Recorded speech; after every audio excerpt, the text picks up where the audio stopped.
You guys can ask me verbally or through the chat questions, and I know that I probably won't have an answer to all of your questions. This is sort of an uncertain time. I'm going to do my best to give you answers, but there's still a lot of decisions being made, and there's still, a lot that we don't know. So I'll do my best to answer your questions. If I don't answer your question, I will try to get an answer for you and get that back to you. Okay. So here's where we're going to start. We just did our attendance. We're going to go through just a couple fun things, some at-home resources, some reminders, broiler project updates.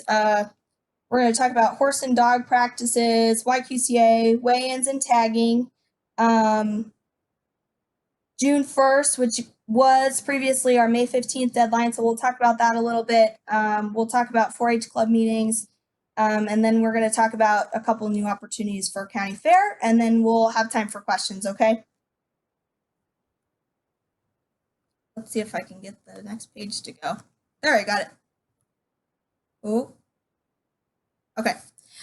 So if you haven't seen it yet, there's lots of resources that are being compiled on the at-home learning resources webpage for 4-H. There's all kinds of things. There's lots of crafts. There's lots of STEM activities. There's things that you can join in virtually. There's a lot of really creative and really fun things that you can do there. Okay. So there's lots of different things. I encourage you to go check out that link. There's a lot of really good stuff on there. So they've been doing weekly challenges. This week's is food and nutrition. So one of the things that they did was this grilled cheese challenge. This is just one of the things that they're doing. So it talks about the activity. It gives you steps to work through. It's got some resources for you. So you start with learning and cooking and building a recipe. Then you learn how to cook safely, meal planning, reflect on what you learned. Step 2, watch the grilled cheese challenge video, which they have a link there. Step 3, make your own unique recipe. So these are the kinds of things that you can get involved with. And definitely, if you have something awesome that you're doing, share it with me. Would love to see what you guys are doing with your time away from school and with your 4-H projects. This is just a reminder. I know that a lot of you guys have already gotten your 4-H enrollments done, but if you have not gotten your 4-H enrollment done, you need to get that done to be able to enter for the county and state fair. You'll also be able to get more of the updates sometimes. If you haven't enrolled, you're not getting all of the updates that we need or that you might want to have. So make sure that you're getting that done. Let me know if you need help with that. I'm willing to guide you to some resources to help you get through that. If you did get your enrollment done and you haven't paid and you did it by November 1st, make sure you can send a check to Union County Extension for the $15. If you're just doing your enrollment, you can do the credit card option, or you can pay by cash or check to the office. So yeah, we have to get that done before county fair. Otherwise, you won't be able to register essentially because it all connects. And if you're not registered, your animals won't be able to be ID'd. So make sure we get that done. Just a couple updates on our broiler project. There's a few of you that have done this before, but if you haven't, basically what it is you sign up and you pay a fee and you get 15 market broiler chickens as chicks around the beginning of June. And then you take care of those chicks until fair time, and then you would bring them to the fair and show them. You get to bring 5 to the fair, and it's a really neat project. It's a really good learning project. So if you're interested in poultry or interested in this project, this is a good thing to get into. But here are the couple of changes if you've done this before. So we have a $25 fee, and that is actually less than what it was last year. Last year, I think it was $30, and then it was $10 to add an extra person. So we aren't doing that this year. We're doing as close to at cost as we can get, which is $25. With that, we are deciding that we want you guys to be able to choose your own feed. I think that's a good part of any market or breeding or livestock project is learning about feed nutrients and learning about how to choose your feed. So that's going to be part of the project this year instead of us starting you off with the feed. And then we'll have a project worksheet that's going to be given out at the start of the project when you pick up, and then it will be turned back in at your weigh-in. So make sure to hold on to that. And I do have a flyer about this. I didn't attach it on the PowerPoint, but it is up on the Union County Extension webpage if you want to check it out. For dog and horse practices, we are now limited to contacting people, obviously, with the 10-person in an area limit. So we are looking at face-to-face practices starting around May or June, early in June, hopefully, unless that gets pushed back. But right now we're looking at end of May or June to start those. For now, since normally we'd be starting in April, we're going to start offering some training videos on the Wiggles and Wags and Horse and Riders Facebook pages, things that you can work on at home while you're out of school. And if you want to, you can post a video of yourself practicing and get some critiques from your leaders in those areas. So your dog leader or your horse leader, and they can help you to improve your skills until we are able to meet face to face, which hopefully that will be soon.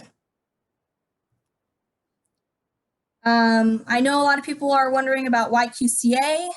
Again, we can't have face-to-face trainings, so hopefully we'll be getting those done in June. There are some things that I'm hearing that we may be able to do it virtually, but I have not gotten approval to do that yet.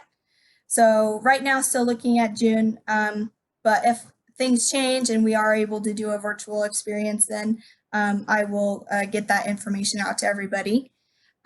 We have to have that done by July 1st. And if you are showing beef, sheep, goats, swine, rabbits, or poultry, you need to make sure that you have your YQCA done. If you are unsure about it, you can send me an email, or I'm in and out of the office right now, so you can call the office. We are open, but I may not always be there. But Sandy is doing a really good job at sending messages to me as they come in. So if you have questions, just let me know. The other thing that's going on while we're not being able to meet face-to-face is they're having a flash sale.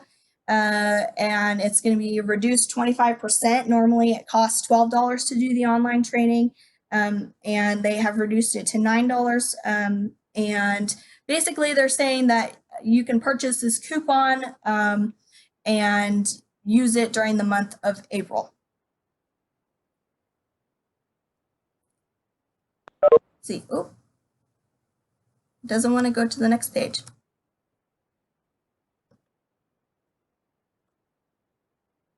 There we go. Okay, so this is a big one. I sent out the newsletter one day too early, and they changed things on us again. So here is the new thing that we are going to be doing. Basically, Iowa State University has said that we cannot have contact with people face-to-face until May 31st because they've pushed that May 15th deadline back to June 1st. That only gives us one day.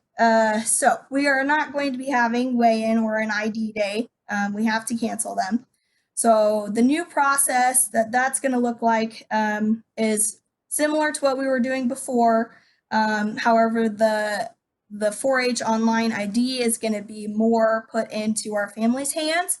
So what it's going to look like is you can call or request us to have your tags mailed to you, and we will send them out to you, or you can pick them up at the office and we'll bring them outside of the office to you.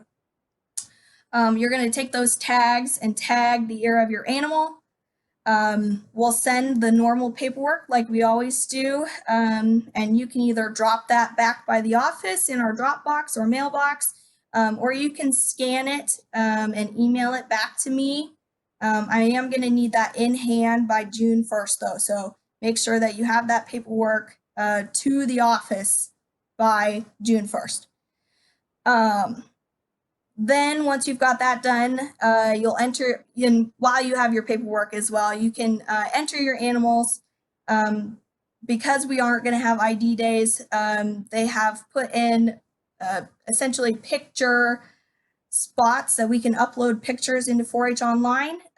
So you'll have to take a picture of the tag in the animal's ear, and then you will enter it under the not weighed in swine, sheep, or goat category, depending on whatever you're showing. So that's what that's going to look like. One of the things that I have found out is that it doesn't work well to upload those pictures from a cell phone.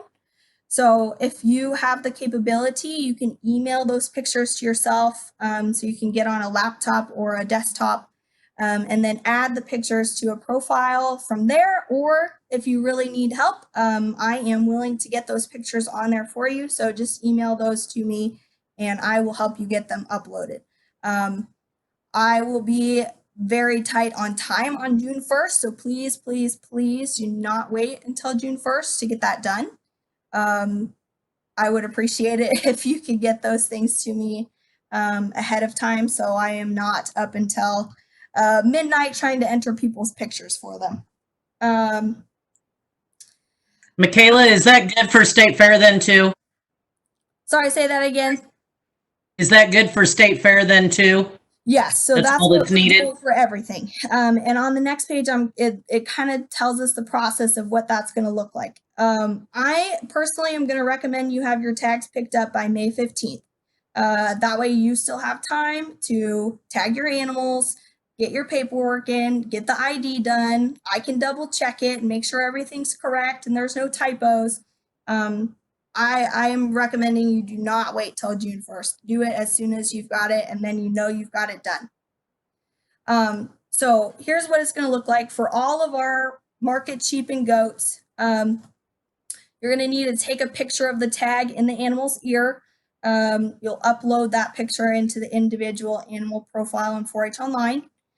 For swine, we'll have you take a picture of both of the ears with the tag in one of them. That way we can see the ear notches. I know some families have a hard time reading those ear notches and making sure those are correct. So that will, I will have like Terry Winecott's or one of the other swine committee members help me make sure that all of those are correct.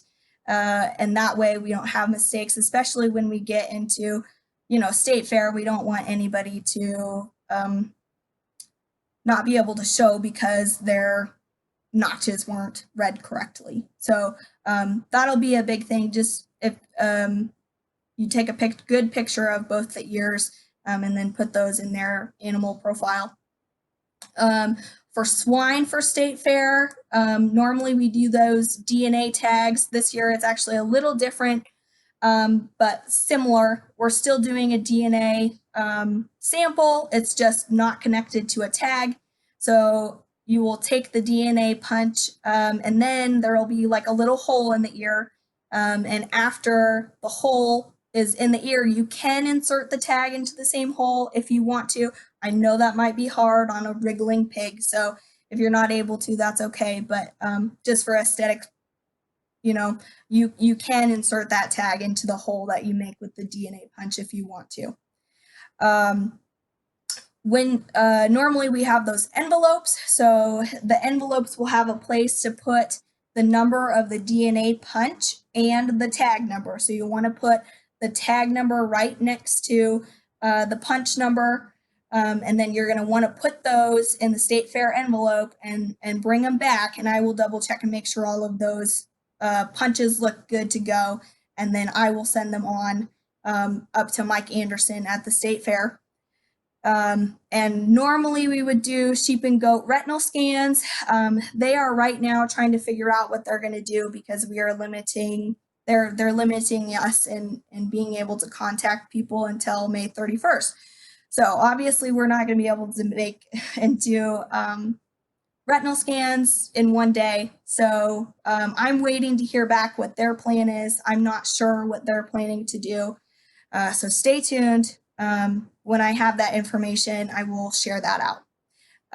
And as far as the DNA punches for swines, I'm going to try to make a video and a help sheet so that people can kind of understand how to do the punch, and it'll make it a little easier so you can do it on your own as opposed to having us do it.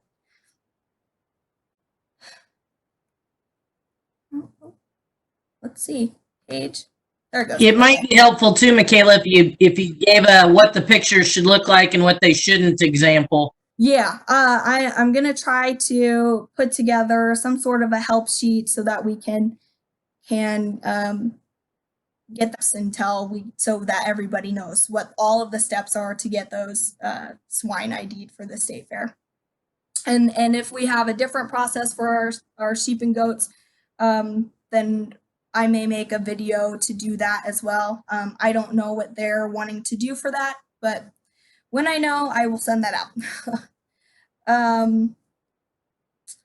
Normally we have our May 15th deadline. They pushed that back to June 1st. It is just the same as normal May 15th deadline. So everything that's normally due on May 15th is now due on June 1st. So everything is pushed back. Bottle lambs, bucket calves. Let me see if I can read the rest of the list. Bottle goats, feeder calves, so breeding heifers, cow-calf pairs, all of your other beef not weighed in. So that would be like new crop calves. I can't think of anything else. Dairy.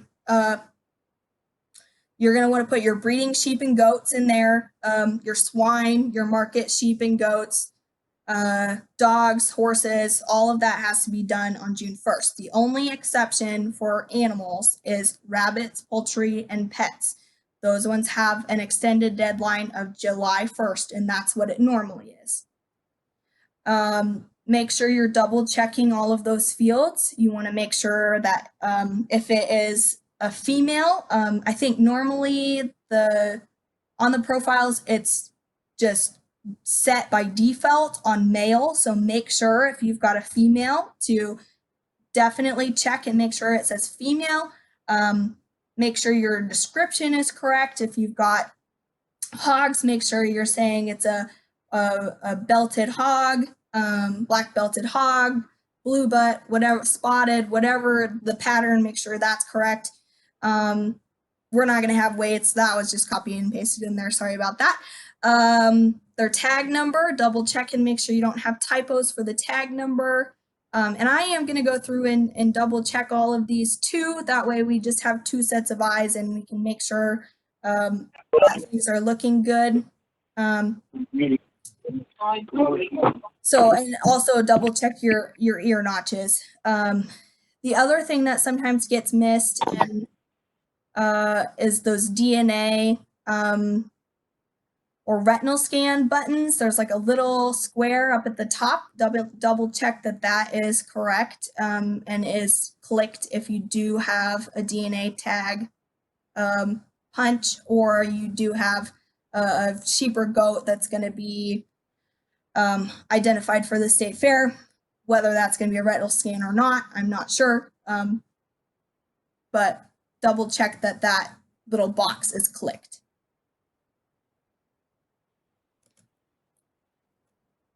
Um, 4-H club meetings, again, we're limited by the 10-person rule. So all of our clubs have more than 10 people. So we're going to be limited into having those face-to-face meetings until probably early June, end of May at the earliest. Some of the clubs have already done this. great job, Highland Highlights, for doing a virtual meeting. I don't know if there's been anybody else that has done one, but it sounded like it was successful. So if you are interested in having your club leader or helping with a virtual meeting, definitely get a hold of me or get a hold of your club leader, and I can help them through that so that we can still be having some of that as close to normal meeting as we can have. It's good to see other people's faces. I really like to see other people's faces, especially right now when we're not able to just pop in to see other people right now. So it is nice. I'm sure you guys, when you're at school, are really having having a good time seeing your friends in classes and stuff. So if you're interested in doing some virtual experiences, just let me know. I think I am planning to do at least one more of these, maybe more if there's big changes. Probably looking at the beginning of May for doing another one. Unless there's another big change, I might do one towards the end of April. But at least one more next month, just to touch base with everybody and get questions answered. I know there's probably going to be more changes after this. You know, that's just the situation we're all in. So definitely don't be afraid to ask me your questions. I will do my best to get everything answered as I can. And if I don't have an answer, I will work towards finding one, or express that question to people who are above me that are making the decision. So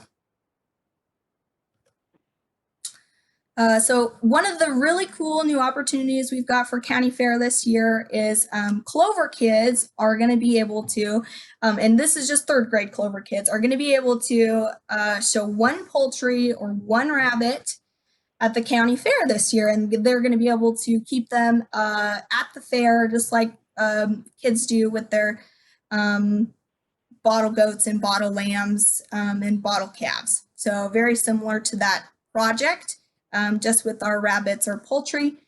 You can identify 3 of each species, but you're only going to be able to bring one to the fair. We're going to be basing very similarly to the bottle animal projects. So there will be a worksheet that you can fill out, and then you'll turn that in by July 1st to the extension office, and I send those to the judge and they look them over prior to coming to visit us at the county fair. So make sure you have that in. I'm really excited about this project. I think we'll have a few new younger kids that will be excited to be able to show a little bit earlier and with a little more guidance and help as we get into this third grade Clover Kid project with the small animals. I know it's been a lot of change really quickly. So I am so thankful for the joy that you guys bring into my life. I miss seeing everybody's faces. And hearing voices over the phone is not the same than when you pop by and visit me in the office. So